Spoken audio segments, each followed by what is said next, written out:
All right, so you sent us a ton of stuff about this December 27th Mega Millions drawing. So we're going on a deep dive together, see what we can uncover about this winning moment. We're talking searches, news snippets, you name it, it's here. And one thing is crystal clear. This wasn't just another lottery drawing. This one caught everyone's attention. It's true.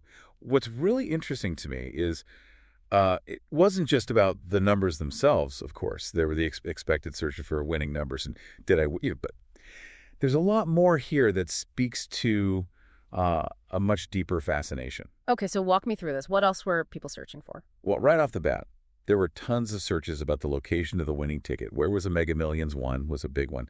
And then we see Cottonwood, CA and Shasta County popping up repeatedly. It's like people needed to place this massive event to ground it in a real location. So we know the winning ticket was sold in Cottonwood, California. Got it. But why do you think that matters so much to people? It's not like they know the winner personally, right? Right.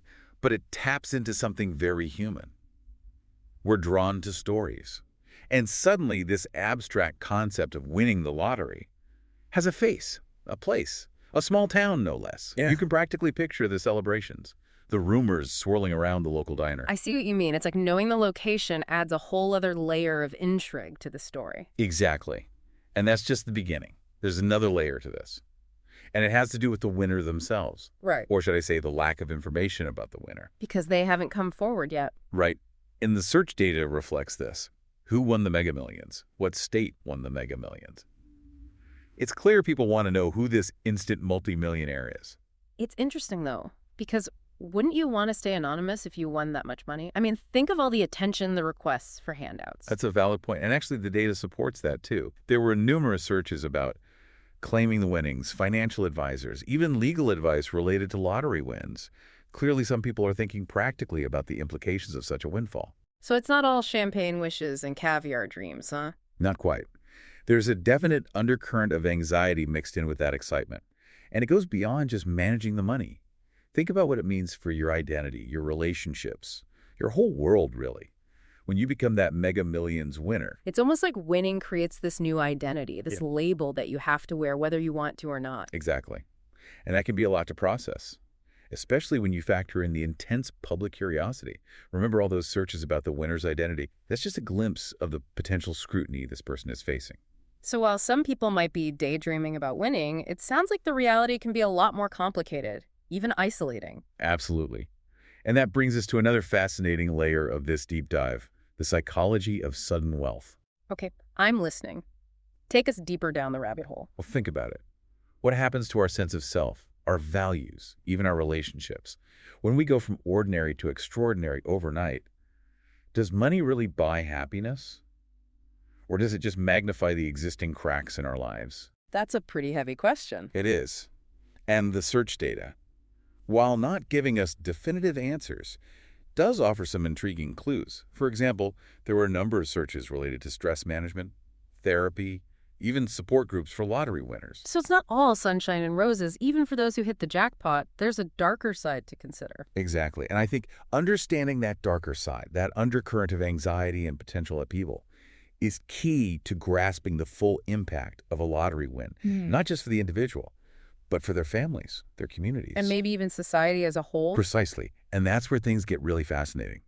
Because the ripple effects of this single event, this Mega Millions drawing, extend far beyond the individual winner. Okay, I'm definitely intrigued now. Tell me more. Well, let's shift. Well, imagine you're a lifelong resident of Cottonwood. You've built your life there, raised your family, contributed to the community, and suddenly, someone you might know, someone you see at the grocery store, the local diner, becomes a multimillionaire overnight. I can see how that would be a lot to process. It kind of throws everyone's sense of normalcy out the window. Exactly. And it can trigger all sorts of complicated emotions. Envy, resentment, maybe even a sense of inadequacy. Suddenly the playing field feels uneven, even if you're genuinely happy for the winner. So while the lottery is often seen as this symbol of hope and opportunity, it can also expose the fault lines in a community, the underlying tensions that might have been simmering beneath the surface. That's a really insightful way to put it. Yeah. And it's not just about the individual level either. Think about the town as a whole. What happens to the community's sense of identity when it becomes known as the town where that Mega Millions winner lives? That's a good question. It's almost like the town itself becomes defined by this event, whether they want to be or not. Exactly. And that can have long-term consequences. Will people start moving to Cottonwood, hoping to strike it rich themselves, even if the odds are astronomically against them? Will longtime residents feel like their town is changing too quickly, losing its character? It's like a microcosm of the bigger conversation about the American dream, right? Is it about individual luck and fortune? Or is it about something more communal, something that's built over time through hard work and shared values? That's a really interesting parallel. And I think it highlights the fact that this lottery win, while seemingly random, is actually tapping into some very deep-seated societal beliefs about success, opportunity, and what it means to make it in America. So we've got this small town in California that's suddenly become a focal point for these bigger conversations about wealth, inequality, and the pursuit of happiness. And remember, this isn't just a story about Cottonwood. It's a story that's playing out in communities all across the country. Every time someone wins big, the lottery, with all its contradictions and complexities, offers a unique lens through which to examine the human condition. It's like holding a mirror up to society and seeing what's reflected back. Exactly. And while we might not like everything we see, it's important to look closely, to examine the good and the bad, the hopes and the anxieties, because that's how we start to understand ourselves better. Okay, so we've talked about the potential impact on the community, both positive and negative.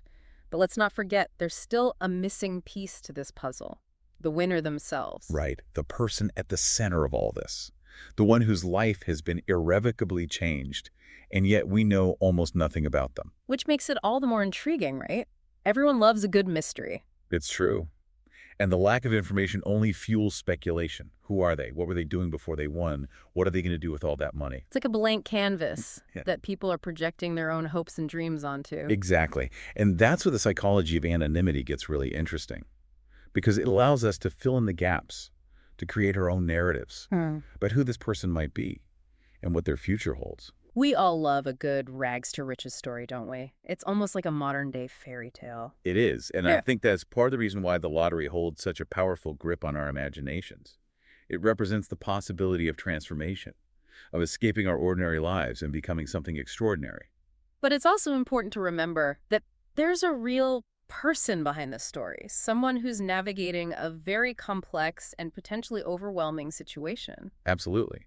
And I think it's important to respect their privacy, to allow them the space to make their own choices and figure out what this win means for them without the added pressure of public scrutiny. So while we might be curious about their identity, maybe it's better to focus on the bigger questions that this event raises. I agree, because ultimately this isn't just about one person winning the lottery. It's about understanding the forces that shape our lives, the interplay of chance and choice, and the ways in which we as individuals and as a society grapple with the complexities of wealth, happiness, and the elusive pursuit of the American dream. And that brings us to another fascinating layer of this deep dive: the ethical considerations surrounding lotteries. It's interesting, because on the surface, the lottery seems like a purely individualistic pursuit. You buy a ticket, you take a chance. And if you're lucky, you win. But the reality is far more nuanced. I'm listening. What do you mean? Well, consider this. Every dollar spent on a lottery ticket contributes to a larger system, a system that generates revenue for state governments, often earmarked for specific programs like education or infrastructure. So it's not just about individual dreams of riches. It's also about collective responsibility, about how those funds are managed and distributed for the greater good. Precisely. And that raises a whole host of ethical questions. Is it fair to rely on a system that preys on people's hopes and aspirations, especially those who may be struggling financially? Is it responsible to encourage a form of gambling that, statistically speaking, has very slim chances of success? Those are tough questions, and I imagine there's no easy answer. That's right. And it gets even more complicated when you factor in the psychological effects. Think about the constant bombardment of advertising, the media frenzy surrounding big jackpots, the stories of overnight millionaires. It creates a very seductive narrative, one that can be hard to resist, even if you know the odds are stacked against you. It's like this cultural obsession with winning, this belief that success is just a lucky breakaway. Exactly. And that can be a dangerous mindset, especially if it leads people to make risky financial decisions or to devalue the importance of hard work and perseverance. So while the lottery might seem like a harmless form of entertainment, It's actually intertwined with some very complex ethical and societal issues. Absolutely. And I think it's important to be aware of these complexities, to have an open and honest conversation about the potential benefits and drawbacks of lotteries, both for individuals and for society as a whole. Because ultimately, it's about finding a balance, right, between allowing people to dream and protecting them from exploitation, between generating revenue for important programs and ensuring that those programs are truly benefiting the people they're intended to serve. That's a great way to put it. And I think this deep dive, with all its twists and turns, has really highlighted the importance of critical thinking, of looking beyond the surface and asking those tough questions. Because even in a world of algorithms and instant gratification, it's crucial to remember that real life is rarely a game of chance. It's a complex tapestry of choices, circumstances, and consequences. And it's up to each of us to navigate it with awareness, empathy, and a healthy dose of skepticism. Well said. And I think that's a fitting note to end on. I agree. So to our listeners, thank you for joining us on this deep dive into the world of mega millions, small towns, and the complexities of human behavior. We hope you've enjoyed the journey and that you'll continue to explore these fascinating themes long after this deep dive ends. Today is your lucky day. Today is the day that our $3 website works for you, paying you directly to your PayPal daily. Imagine $3 ongoing continuous payments to your PayPal account. Imagine falling asleep and waking up to $300 in your PayPal account. How would this make you feel? How could this help you? What bills could you pay? What kind of fun could you have? What does that retirement look like now? All for a one-time payment of $3. This website is DFY done for you, fully built and completely hosted, and never stops collecting payments for you. You have spent $3 on coffee on a regular, but that coffee won't help you create multiple streams of income. Click the link below.